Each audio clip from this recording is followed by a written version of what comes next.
Hey guys, and a warm welcome. It's Neil Pryor here. I sometimes go by the call sign NVP at a lot of my the forums I trade in and comment on, and it's great to be back. I haven't recorded anything for a while, and I just wanted to catch up with everybody, especially those that are subscribing to my website, and some of the other people that follow me at Trade to Win and Forex Factory as to where I am and what I'm doing at the moment.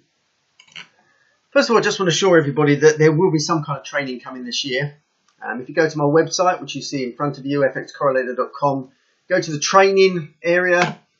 It just basically gives a holding position in that I will be launching some kind of training later this year. And I am working on it. I've been doing it for a few months now. But these things take time, and I'm much more of a trader than a course designer and so on. If anybody has ever tried to run training, be it training videos, ebooks and everything, if you've got into that kind of area and you want to do it seriously, it's quite a maze, I can assure you. You need expert help, and even the selection of some of the software and stuff can take weeks. Udemy, Teachable, I mean, there's so much stuff out there that you can use, and I'm making sure I'm going to be using the right thing for the right market. Going to make sure that everything I do is professional, and I want to make it a very good experience for you guys, because I will charge for this. And I want to make it an above average, a very much above average process and experience for everybody. So watch this space. I'm still trading a lot on a daily basis, so that takes up my time, and that is 100% focused. I've also been involved with some businesses that have approached me to help them launch some startups. That's non-related to trading. That's back to my experience and background in a lot of different industries. So I couldn't resist that. There's some good friends I've known over the years, and they just wanted my help and assistance, so I've been doing that for the last few weeks. But yeah, it's they're the kind of things that divert me from getting to this training for people. But I will get there. I promise you that. So is there anything new that I've managed to update in my FXCorrelator.com actual website? Well, this is my CV area, and if you drop down, you'll see that you can subscribe, and then you start getting my blog updates here. So please do so. I'm not going to sell you anything. I haven't got anything to sell, to be honest with you. But I will keep you up to speed with the training that's coming later this year. This is new. FX Correlator, click on that. Eventually it comes through. And I've just formalized one page where people will now see my original and best, arguably, FX Correlator indicator. This is something that I published way over 10 years ago now. It's still the same thing. There's the link to how you get the indicator and some instructions, really simple instructions. But have a look through that, and it gives you a real basic introduction to it, and then you can start your learning process as to whether you want to get involved with strength feeders or not, both as a means of actually setting your strategies and signals to enter trades, or just as a background. A lot of people I work with use it just as a background, giving them a little bit of a comfort blanket as to them trading the right pair, shall we say. And what do I actually mean by that in terms of the right pair? What do I mean? Well, if you follow the G8, the G8 big major currencies, if you look at the kind of statistics or the formula of that, and if you try and combine all of those, you actually come out with 28 charts. If you want to cover the whole of the G8, each set of two currencies against one another, that adds up to 28 charts. So my question to you, as somebody that may be someone that really focuses on one or two pairs maximum, is that right that you should only be focusing on those two pairs? If you focus even on one pair, you just have a 28-to-1 chance of trading or looking for signals on the best pair. Everything you're looking at, there are 27 other pairs that may or may not be giving you a better signal.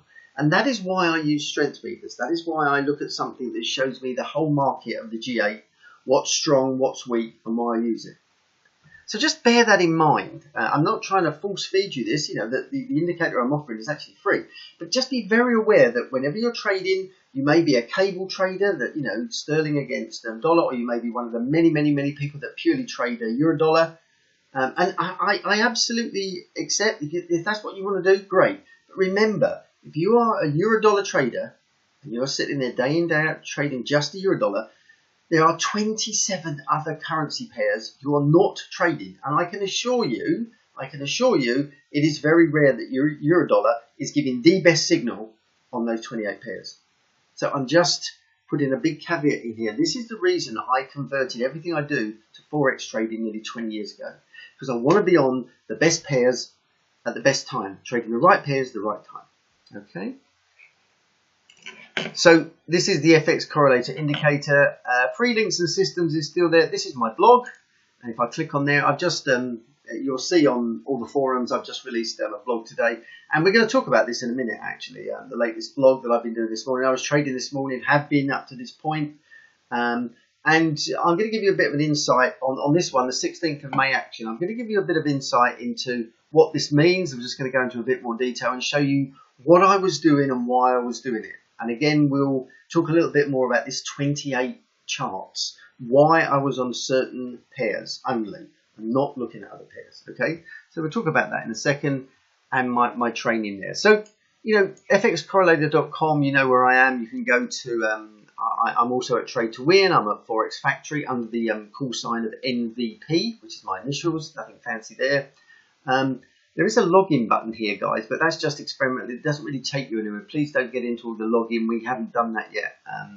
This is still, I'm still actually not sure if I'm going to use Wix, to be honest with you. So which is why this is still getting a lot of these kind of freebie banners up there. I'm still working. I'm trying to, one of my friends is a very, very good kind of web designer, and I'm trying to wait for them to come up and do some work with me on this. You know, I'm happy with what I got here in terms of, you know, a lot of free intros and bits, but you know, again, all of these things take time, and I'm not a techie. If people follow me, I like to think I'm a fairly good trader, and I'm very knowledgeable with the software and the systems I use for trading. But put me onto Instagram and Snapchat and Flatback and whatever else is out there, I think I become a little bit of a. It's just not my forte. I can use the stuff as long as someone shows me, but it's not my forte. I'm not an IT expert, so that's why some of this is still work in progress. So anyway, let's now step back and just look at what I was going into on this particular blog today, okay, and how I made a few quid out of it today.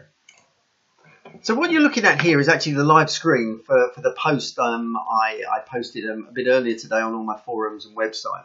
And what I was trying to highlight is basically what I was doing today, using some of the screens. These are not all my screens, guys. Again, there's a lot of stuff I do that isn't actually related to using the standard FXCorrelator indicator, which is this one.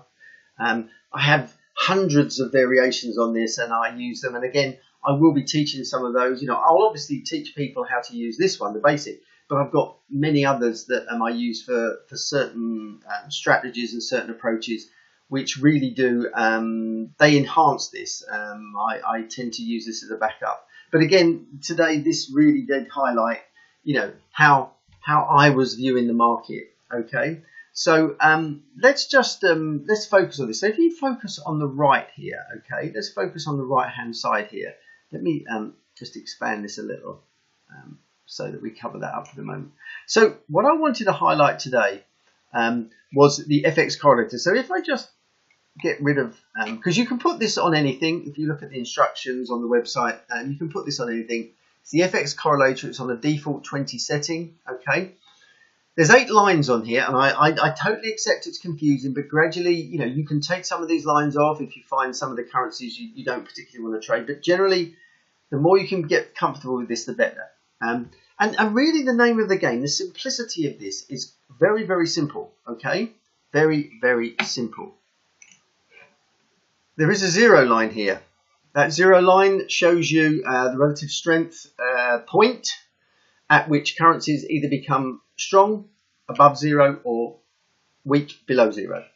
So generally, no matter what I'm doing, no matter what settings and whether time frame, the indication to me is always I'm looking to sell currencies below the 0. That is the bias of that currency on the time frame and the setting, the moving average. So on here, this red signifies sterling. It's not actually showing up here at the moment, but it will be on your chart when you launch it. The reason it's not showing is because I've got some special settings on this. But the red here is a sell, okay? Now, it doesn't mean to say I sold it at that point, but what it is indicating to me, while it's sitting below the 0, I need to be thinking about selling sterling, I'm not going to buy it. I am not going to buy it based on certain rules I'm applying in this case. Okay. Equally, the greenback. Green is US dollar in my system. Equally, if I see the greenback below the zero, all I'm going to think about is selling it. I'm not saying I immediately sell it. There are obviously other principles I use to strike entry points. I will only consider selling this while it's below the zero, and equally above. Okay. Buy currencies above the zero line. Here is the zero line. So again, what do we see? This was earlier on today. This was roughly around 7. It says 9 o'clock there, guys. That's actually, what am I using at the moment? I think this might be a demo. I'm not sure who I'm on at the moment. Tickmill, I think, or something. And I've got so many different brokers I'm using. This is Tickmill.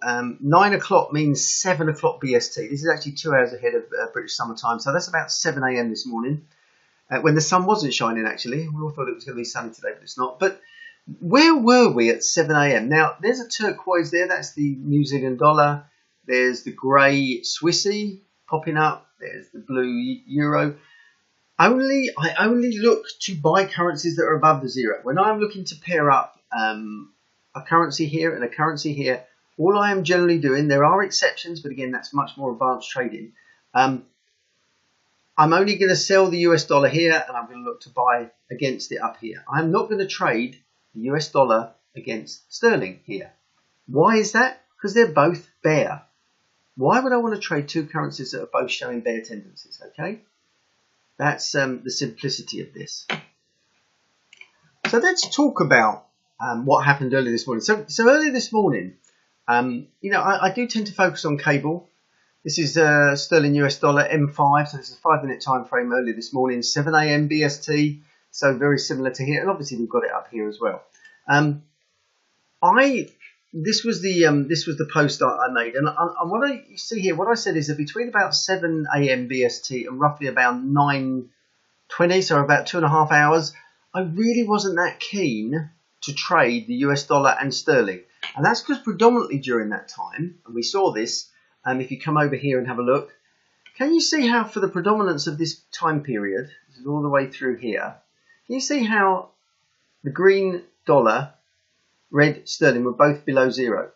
So whilst I could have traded either of these as a sell, I wouldn't really have traded them against one another. I would have been looking for something to buy up here if I were using that system. Again, there's other things I do for certain London sessions, okay? But this is just a generalization. So I was not interested, even though there was obviously movement here, I was not interested in trading these guys because they were both too bear. They were both too below the zero.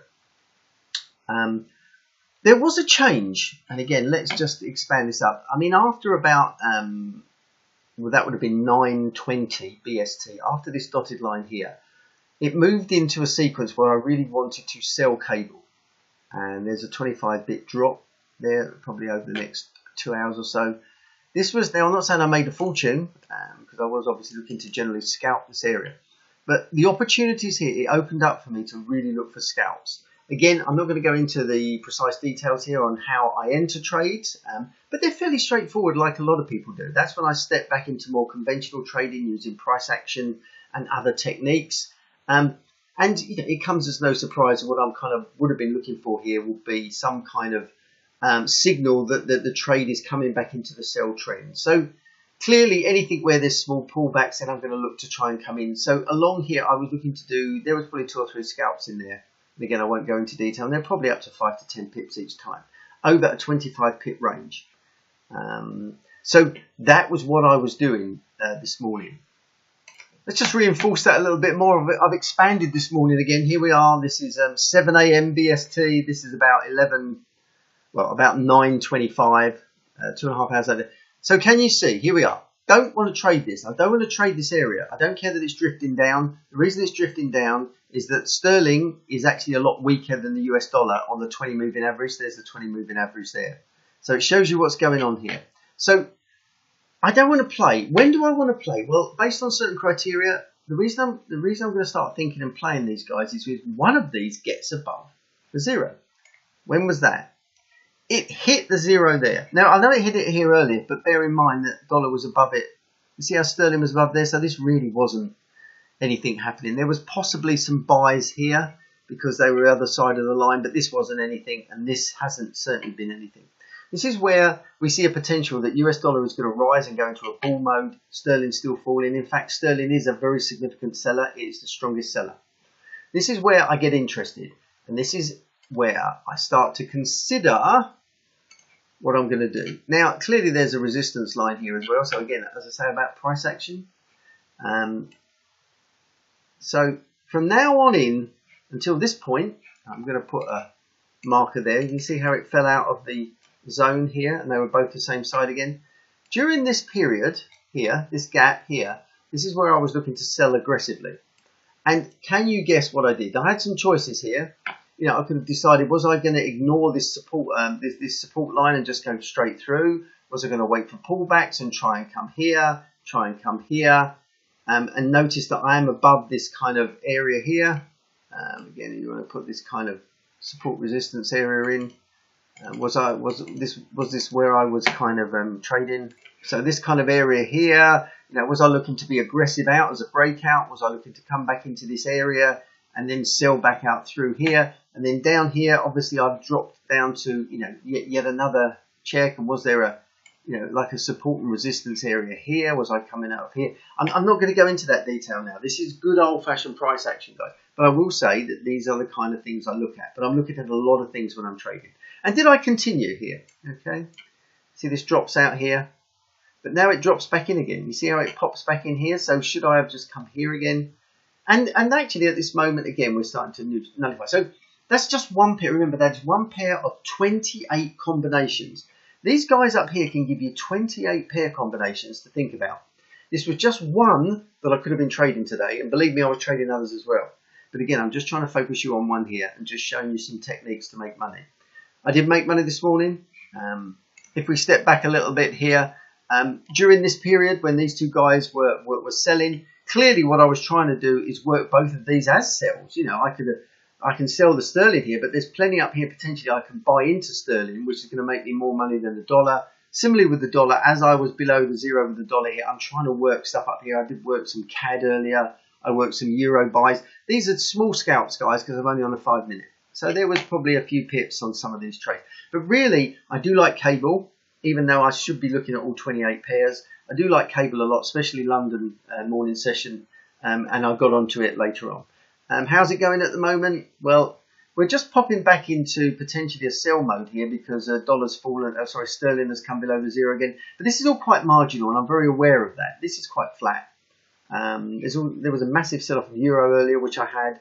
And euro is coming back as well. So, you know, I see resistance levels here. Do I want to drop that down again? I don't know. That's possible resistance here. But, you know, I'm happy to sit around here and see if something will pop back up here and then I'll sell back into it. But again, that's all for the future. Okay, this is MVP signing off. Remember, everything I'm just showing here is just touching the mere tip of the iceberg on what I will be teaching people to make you much more confident in trading and certainly picking the best pairs. So you have a great day trading. I certainly have had today. And signing off. Cheers, guys. Bye.